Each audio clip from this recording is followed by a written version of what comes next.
नमस्ते दोस्तों, good morning. मैं हूं अभिषेक वर्मा और आप सभी लोगों का बहुत बहुत स्वागत है easy maths with Nehra sir YouTube channel पे। आज की क्लास में हम एक नया टॉपिक स्टार्ट करने जा रहे हैं और वो है हमारा mixture and allegation. Mixture and allegation. इससे पहले हमने जो है एवरेज पढ़ा था। एवरेज की लगभग हमारी 10-12 क्लास हुई थी और उसमें हमने एवरेज पूरा किया था। शायद ज़्यादा भी हो सकती है, 10-12 क्लास में हमने एवरेज पूरा किया था।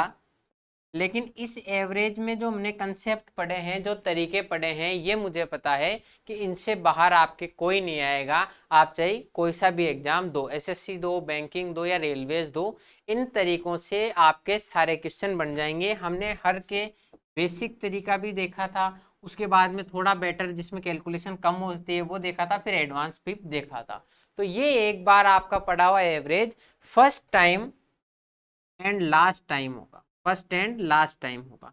तो जिन्होंने भी वो एवरेज की वीडियोस नहीं देखी है, वो इसी चैनल की मैं प्लेलिस्ट बनवा दूंगा, तो आप चैनल पे जरूर से देखिए। और इसके साथ ही वैसे तो सभी के लिए काम की चीज है, परंतु बैंकिंग के जो एस्पायरेंट्स हैं, तो जो बैंकिंग के एस्पायरेंट्स हैं उनके लिए हम एक प्रैक्टिस सेशन की क्लास भी चला रहे हैं, जिसमें मैं प्रीवियस ईयर्स के क्वेश्चंस, जो भी बेस्ट क्वेश्चंस हैं, उनका प्रैक्टिस क्लास करवाता हूं। तो उसमें क्या हमारी प्रैक्टिस करते हैं हम कि कैसे हमें एग्जाम में इनको परफॉर्म करना है, क्या हमारी स्ट्रेटजी होनी चाहिए, कि कैसे हम उस प्रेशर को हैंडल करेंगे, क्या वहाँ पे गलतियां हो सकती है जो अभी हमारे साथ हो रही है लेकिन एग्जाम में नहीं होगी।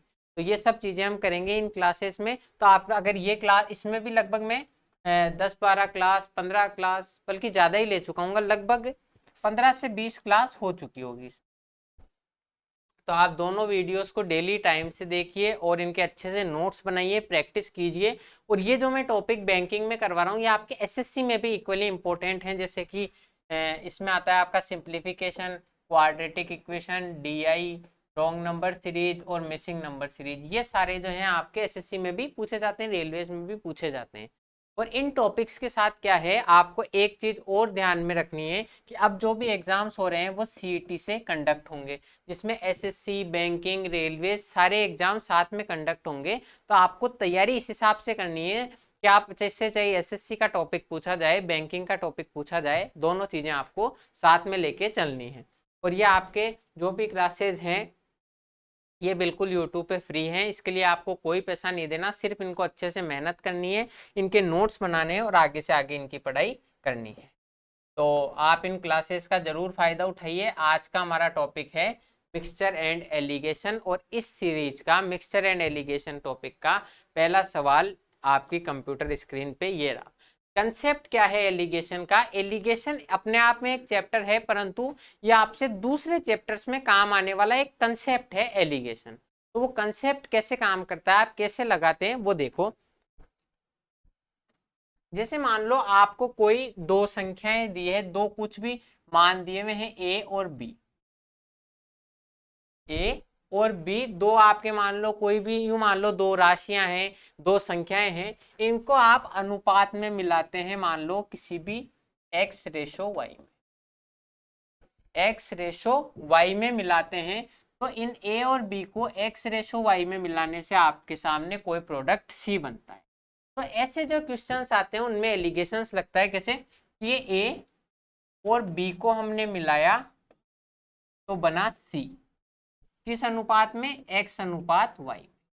और ये एक्स अनुपात वाई कैसे निकालते हैं, यहाँ पर तो आता है सी माइनस बी, मतलब इन दोनों का अंतर बी माइनस सी भी हो सकता है, सी माइनस बी भी हो सकता है, और यहाँ आता है ए माइनस सी, इन दोनों का अंतर। इन दोनों को एक्स अनुपात वाई में मिलाने से सी प्राप्त होती है।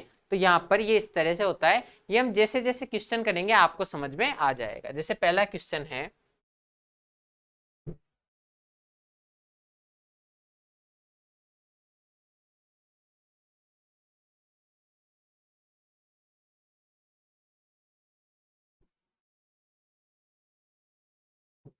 एक गांव की the total population of a village is 8,000 the number of males and females increased by 6% and 10% respectively, and consequently the population of the village becomes 8600. what is the number of males in the village?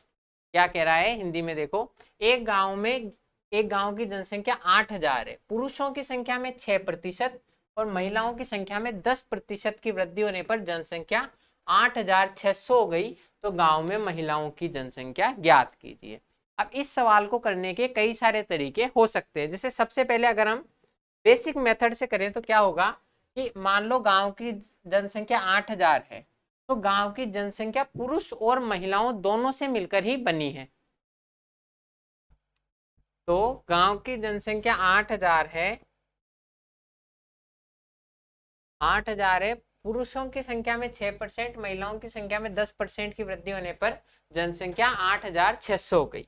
अब देखो गांव की जनसंख्या है वो mail और female से मिलकर ही तो बनी होती है, तो हमें मेल की संख्या में 6% की वृद्धि हुई है और इसको 10% की वृद्धि को अपन किस अनुपात में मिक्स करें कि गांव की जनसंख्या 8600 आ जाए। अब इसको पहले बेसिक से करते हैं और फिर हम एडवांस लेवल पे समझेंगे, एलिगेशन से भी समझेंगे। देखो कि गांव में हमसे महिलाओं की संख्या पूछ रहा है, तो हम मान लेते हैं एफ फॉर फीमेल कि फीमेल की जनसंख्या एक्स है, तो मेल की जनसंख्या क्या होगी? देखो टोटल जनसंख्या आपके पास 8000 है, उसमें से x तो फीमेल है तो मेल हो जाएंगे 8000 माइनस एक्स। ठीक है, यही तो होगा। अब ये क्वेश्चन जैसा कह रहा है वो कह दो कि वैसा कर दो कि गांव में पुरुषों की संख्या में 6% की वृद्धि हुई, तो 8000 माइनस एक्स ये पुरुषों की संख्या, इसमें 6% की वृद्धि हुई, ये 6% प्लस एक्स यानी महिलाओं की संख्या में 10% की वृद्धि हुई, तो ये 10% बराबर टोटल वृद्धि कितनी हुई? 8600 हो गई। अब जनसंख्या पहले थी 8000 तो होगी 600, मतलब पहले आपकी 8000 जनसंख्या थी, महिलाओं की संख्या 8000, पुरुषों की संख्या 8000 माइनस एक्स है, उसमें 6% की वृद्धि हुई, प्लस महिलाओं की संख्या जो एक्स है उसमें 10% की वृद्धि हुई, तो टोटल वृद्धि होगी आपकी 6000।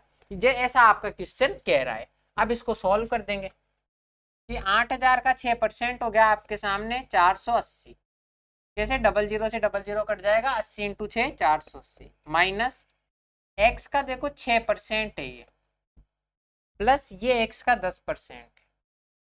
आप जीरो जीरो काटो मत, कुछ ही मत करो, आप बस ये देखो बराबर 600। अब x का 10% माइनस एक्स का 6%, तो x का 4% की वैल्यू है आपके सामने, ये इधर जाएगा माइनस का हो जाएगा 120। x का 4% 120 है। अब आप सिंपल सा या तो इसको यहां से यूं कर लो, x इंटू 4/100 बराबर 100, 4 से कटेगा 30 बार, x की वैल्यू आ जाएगी 3000,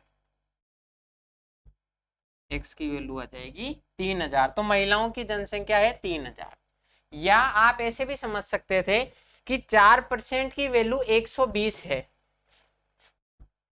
4% की वैल्यू 120 है, इसका मतलब 1% की वैल्यू कितनी हो जाएगी? तो 1% की वैल्यू हो जाएगी 30। 1% कैसे निकलेगा? 4% का 1/4, तो 120 का भी 1/4, तो 100% यानी कि टोटल जनसंख्या हो जाएगी 3000। आपको कैलकुलेशन यहाँ पे ये काटने पीटने की जरूरत थी। अब ये आपका बेसिक तरीका है, अगर आप इसको x मान के सोल्व करोगे, लेकिन इस तरीके से अगर सारे सवाल करे ऐसे हर एक स्टेप लिख के, तो आपका पेपर सॉल्व ही नहीं हो पाएगा पूरा मेंस का। आपको क्या करना है, ऐसे तरीके ये सीखने हैं कि ये तरीके आए कैसे, लेकिन आपको करना दूसरे तरीकों से है जो थोड़ा सा एडवांस लेवल पे है। जैसे मान लो इसमें कह रहा है x और 100 माइनस एक्स, ये आपका बेसिक तरीका हो गया। अब हम इसको देखते हैं एलिगेशन। एलिगेशन कैसे कि आपको ये समझना है कि कुछ महिलाओं की संख्या में वृद्धि हुई, ये देखो, कुछ तो पुरुषों की संख्या में वृद्धि हुई और कुछ महिलाओं की संख्या में वृद्धि हुई, तो महिलाओं और पुरुषों को मिलाने से ही पूरा आपके गांव बनेगा। कुछ में 6% की वृद्धि हुई और कुछ में 10% की वृद्धि हुई। तो अब देखो कि 6% की वृद्धि और 10% की वृद्धि, 6% की वृद्धि और 10% की वृद्धि को हमने किसी अनुपात में मिलाया है, उससे क्या हुआ, 600 की वृद्धि होगी। उससे क्या हुआ है, आपके 600 की वृद्धि होगी। अब देखो 600 की वृद्धि हुई है 8,000 पे, तो आपके कितने परसेंट हुई। अब मैंने परसेंटेज क्यों निकाला है, क्योंकि आपके ये 6% और 10% दिए हुए हैं, तो इनका जो मिक्सचर आप करोगे तो आपको ये जो प्रोडक्ट है ये भी परसेंटेज में चाहिए। 00 से 00 कट गया, ये 4 और ये 5, 6 पंजे 30/4, वो होता है 7.5%। कि हमने 6% की वृद्धि वाले पुरुषों और 10% की वृद्धि वाली महिलाओं को मिक्स किया है, तो ओवरऑल जनसंख्या में 7.5% की वृद्धि हुई है। इसको ऐसे कैलकुलेट नहीं करो तो आप थोड़ा सा अंदाजा भी लगा सकते हो, 8,000 का 10% तो होता 800, 8,000 का 10% तो होता 800। इस 800 का 3/4 कराया हमने 600 की वृद्धि, तो इस 10 का भी 3/4 आ जाएगा, 7.5%। तो 6% के पुरुष को 10% की महिलाओं के साथ किस जनसंख्या के अनुपात में मिक्स करेंगे कि ओवरऑल जनसंख्या में 7.5% की वृद्धि हो जाए। तो यहाँ पर जो अनुपात आता है आपका यह आएगा मेल का, क्योंकि आपने मेल को मिक्स किया है, रेशो फीमेल। मतलब यही मैं आपको यहाँ पे बता रहा था कि ए और बी का रेशो हमने किस अनुपात में किया है कि सी आ जाए, तो एक्स और वाई के अनुपात में किया है बस। तो 6% वाले कितने थे, मेल, यानी कि कोई आपके मेल की संख्या, मेल की संख्या में 6% और फीमेल की संख्या में 10% की जो आपके इंक्रीज है वो डिनोट करता है ओवरऑल जनसंख्या में 7.5% के इंक्रीज को। अब आपको अनुपात तो दिया हुआ नहीं है, तो अनुपात कैसे बढ़ता है, देखो आप इन दोनों को मिलाओगे तो इनके आपने मान लो कुछ ज्यादा को मिलाया और कुछ कम को, कुछ एक संख्या को मिलाया कुछ उससे कम को, तो जो आपका प्रोडक्ट बनेगा वो इन दोनों के मध्य आएगा हमेशा, कि 6% और 10% के इंक्रीज से ओवरऑल जो इंक्रीज होगा वो इन 6 और 10 के बीच में होगा, 7.5 का। इनका रेशो तो आएगा, इसको इसमें से घटा दो, इन दोनों का अंतर, 10 में से 7.5 गया तो 2 पॉइंट, रेशो 7.5 से 6 का अंतर कर दो 1.5, ये इनका रेशो आ गया। मतलब 2.5 यानी कि 5/2 अनुपात 3/2। 2.5 को 5/2 लिख सकते हैं, 1.5 को 3/2, यानी कि इन दोनों को हमने जनसंख्या है वो 5:3 के अनुपात में है, 5:3 के। आप एलिगेशन से हमेशा रेशो निकालते हो कि इस पुरुषों, यानी कि पुरुषों की जनसंख्या जिनमें 6% की वृद्धि हुई है और महिलाओं की जनसंख्या जिनमें 10% की वृद्धि है वो किस रेशो में है, कि इन दोनों को अगर मिक्स करें वृद्धियों को तो 7.5% की वृद्धि हो जाए। तो मेल और फीमेल का रेशो आ गया 5:3। तो आपको दिया हुआ है मेल, हम यूं मान लेते हैं मेल है 5 यूनिट और फीमेल है 3 यूनिट, तो आपकी जो टोटल जनसंख्या होगी वो होगी 8 यूनिट। कि भाई 5 तो आपके मेल हैं और 8 फीमेल हैं, तो टोटल 3 फीमेल हैं, तो टोटल 8 यूनिट की वैल्यू दी हुई है आपको 8,000। तो फीमेल की संख्या चाहिए ये 3 यूनिट, इस 3 यूनिट की वैल्यू हो जाएगी 3,000, ये आपका। तो इस एक्स और वाई की कैलकुलेशन करने से बहुत ज्यादा आसान है कि आप 6% की पुरुष, हमें पता नहीं है इनकी संख्या किस अनुपात में है, तो हमें यह पता है कि मेल की संख्या आपके 6% है और फीमेल की संख्या में 6% की वृद्धि और फीमेल की संख्या में 10% की वृद्धि आपके ओवरऑल जनसंख्या में 7.5% की वृद्धि करती है। 7.5% कैसे, कि 800 में 600 की वृद्धि हुई है, 800 में 8,000 में 600 की वृद्धि हुई है, तो 7.5% का इंक्रीज हुआ है। तो ये किस, इनका अनुपात कैसे निकालते हैं, इन दोनों का अंतर तो आएगा यहाँ पे, इन दोनों का अंतर आएगा यहाँ पर, तो आपके 2.5 और 1.5 के रेशो में है, यानी कि 5:3 में। 5 तो पुरुष हैं, मेल हैं और 3 है फीमेल, तो टोटल 8 यूनिट की वैल्यू 8,000 है इस गांव की टोटल जनसंख्या, तो इस 3 यूनिट की वैल्यू हो जाएगी 3,000। तो इस इतनी एक्स वाई मानने की जगह आप इतने से एलिगेशन से भी कर सकते हो।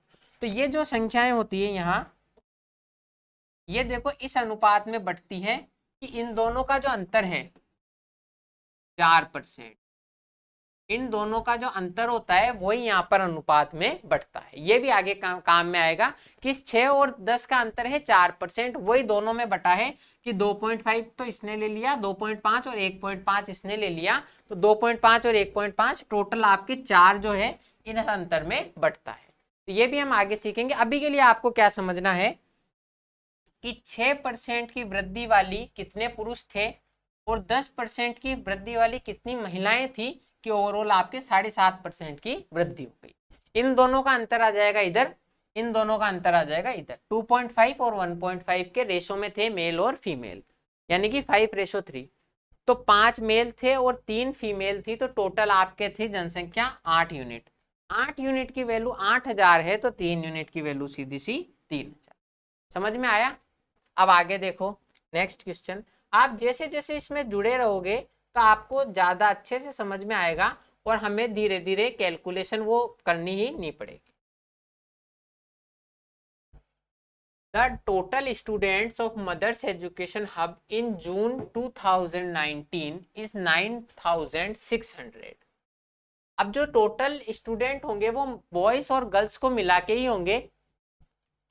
If the number of boys and girls increased by 8% and 5%, कि बॉयज के संख्या में तो 8% की वृद्धि हुई और गर्ल्स की संख्या में 5% की। And consequently the students of mother's education hub become 10,207.22 in July 2019. What is the number of girls in Mothers Education Hub in July 2019? कि मदर्स एजुकेशन हब में जून 2019 में 9600 विद्यार्थी थे। तो लड़कियों की संख्या, लड़कों की संख्या में 8% और लड़कियों की संख्या में 5% का इंक्रीज हुआ। तो जून 2019 में 10,272 विद्यार्थी हो गए। तो मदर्स में जुलाई में कितने लड़कियों की संख्या क्या होगी? ठीक है। अब आपको एक तरीके से ये अनुपात ही पूछ रहा है। जब तक हमें अनुपात नहीं पता होगा कि मेल और मतलब बॉयज और गर्ल्स किस रेशो में थे, तो हम फाइनल नहीं बता सकते। तो वो एक्स वाई मान के हमने यहाँ करा। अब इसको बार बार करने की जरूरत नहीं, क्योंकि ये तरीका हमें नहीं सीखना है, आना चाहिए, परंतु हम यहाँ पर ये एलिगेशन सीखने के लिए आए हैं। तो 9000 बॉयज की संख्या में 8% की इंक्रीज हुई, गर्ल्स की संख्या में 5% की इंक्रीज हुई। तो ये किस रेशो में हुई कि आपके 10,272 स्टूडेंट हो गए। 10,272 हो गए, पहले कितने थे? 9,600। तो कितने की वृद्धि हुई? 672। 9,600 पहले थे, अब 10,272 हो गए, तो 672 बढ़े। तो कितना परसेंट बढ़े? क्योंकि हम 8% और 5% की बात कर रहे हैं। तो 672 बढ़े 9,600 पर, तो 100 पर कितना बढ़े? 00 से 00 काट देंगे। अब ये 6 से कट जाएगा 16 बार और ये 6 से कटेगा 112 बार। तो यानी कि 7% की वृद्धि हुई। समझ में आ गया कि 10,272 हो गए और पहले थे 9,600, तो 672 की वृद्धि हो गई 9,600 पर। तो 100 पर कितनी? 7% की वृद्धि। अब देखो इनका अनुपात कैसे निकालेंगे कि इन दोनों का अंतर तो आएगा यहाँ बॉयज में और इन दोनों का अंतर आएगा यहाँ गर्ल्स में। 7 और 5 का अंतर 2, 8 और 7 का अंतर 1। तो बॉयज और गर्ल्स का जो रेशो था वो 2:1 में था मदर्स एजुकेशन हब में जून 2019 में, क्योंकि वृद्धि हमारी जून में ही हुई। अब ऐसे मत कर देना कि जुलाई में गर्ल्स पूछिए आपसे तो कि भाई टोटल 3 यूनिट आपके थे, क्योंकि 2 तो बॉयज थे और 1 गर्ल्स, तो 3 यूनिट की वैल्यू 10,272 है, तो मैं एक गर्ल्स की निकाल दूं? नहीं, क्योंकि हम बात कर रहे हैं जून 2019 पे, कि जून 2019 में बॉयज और गर्ल्स 2:1 के रेशो में थे।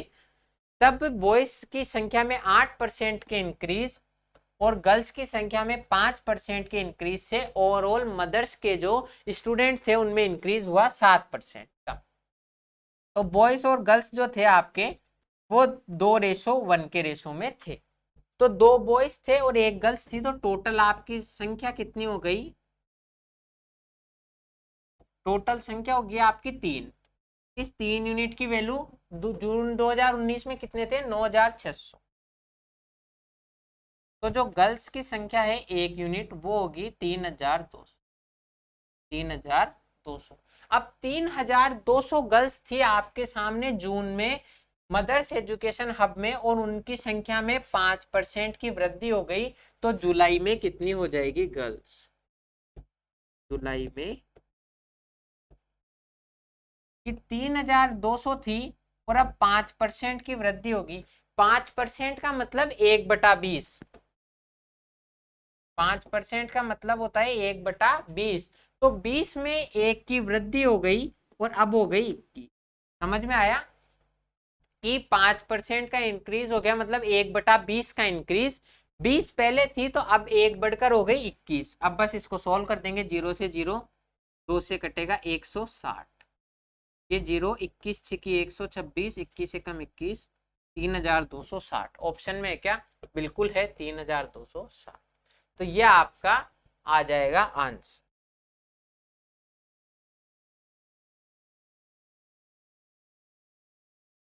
एक मिनट रुको, कैलकुलेशन में शायद थोड़ा सा एरर हो गया। ये आएगा 100,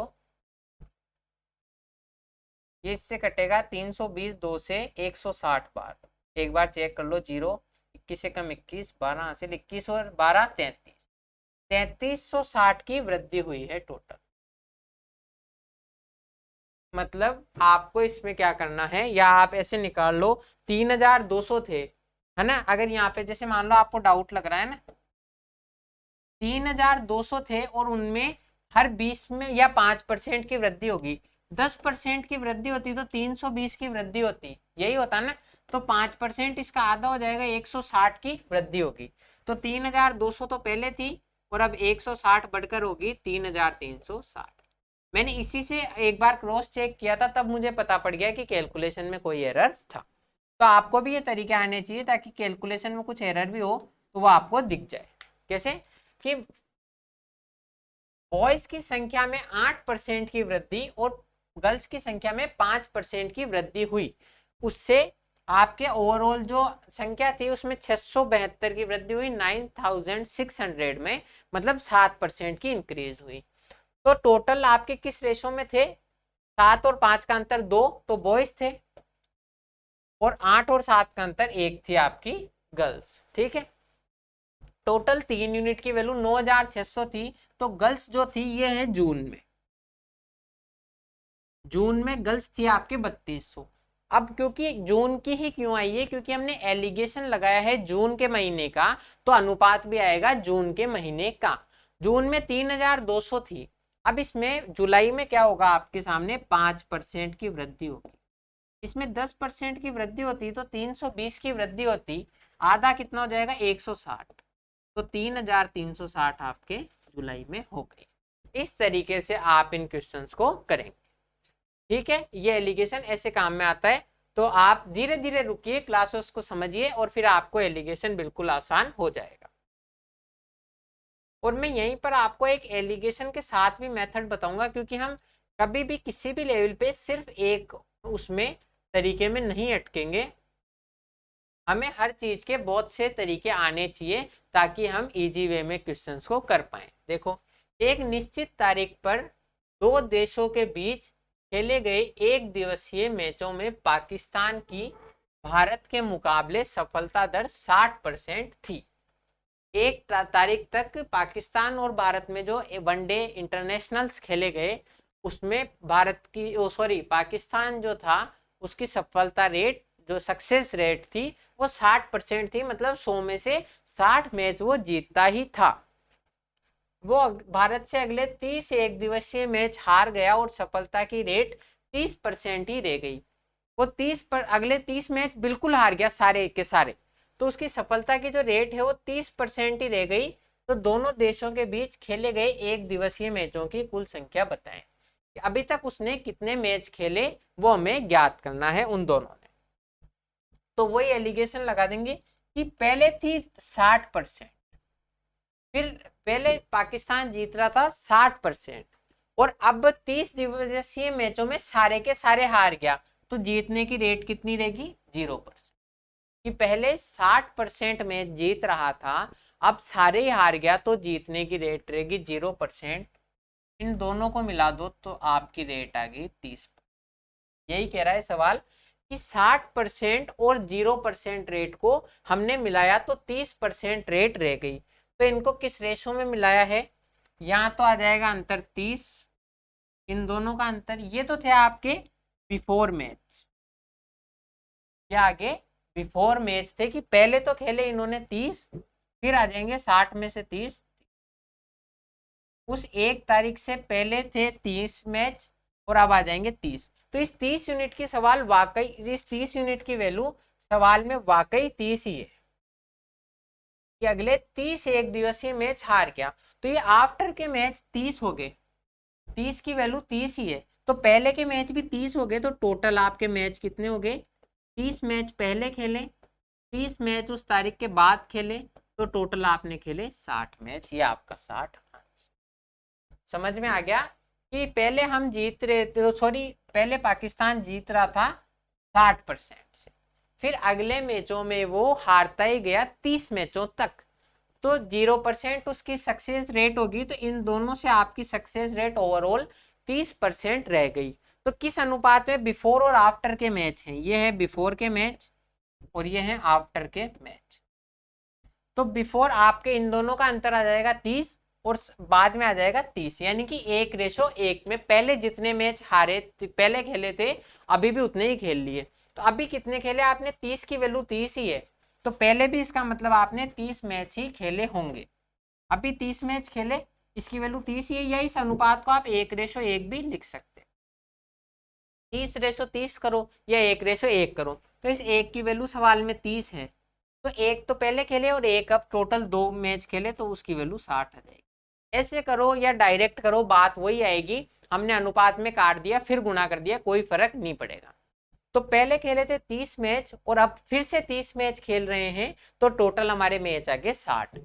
अब आप इस चीज को, अब हम एलिगेशन पढ़ रहे हैं, लेकिन हम एलिगेशन के साथ केवल इतना भी नहीं जुड़ेंगे कि भाई हमें एलिगेशन के अलावा दूसरे मेथड आए ही नहीं। हम एलिगेशन को साथ में लेके चलेंगे और दूसरे मैच भी खेलेंगे। देखो सॉरी, दूसरे तरीके भी सीखेंगे, मैच नहीं। कि आपने क्या किया, 30 मैचों में आपके वृद्धि, आपके 30 मैच जो थे अगले, उसमें आपके 60% की जगह घटकर 0% ही रहेगी। जैसे वो एवरेज वाला तरीका हम यहाँ देखेंगे कि पहले तो आपकी मैच की रेट थी 60%, पहले आपकी जीतने की रेट थी 60%, हमें नहीं पता कितने मैचों में थी। फिर आफ्टर में आपकी रेट होगी 0% और टोटल आपकी रेट होगी 30%, टोटल आपकी रेट होगी 30%। अब देखो पहले आपके मैच कितने थे हमें पता नहीं, लेकिन मैं तो यूं मान रहा हूं कि अगर यहाँ पे भी पाकिस्तान 60% से जीतता तो ओवरऑल उसकी जीतने की रेट 7% ही रहती। अगर पाकिस्तान इन 30 मैचों में भी 60% से ही जीतता तो ओवरऑल उसकी रेट 60% ही रहती, लेकिन यहाँ पर 60 की जगह 0% आया है, मतलब 60% की कमी हुई है, 60% की कमी हुई है, 60% की कमी हुई है यहाँ पर। तो 60% की कमी होने से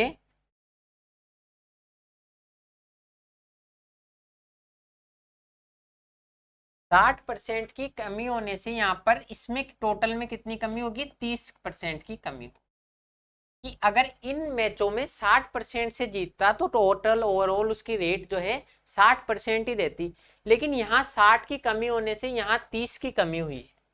तो 30 मैचों में 60% की कमी बराबर टोटल x मैचों में 30% की कमी।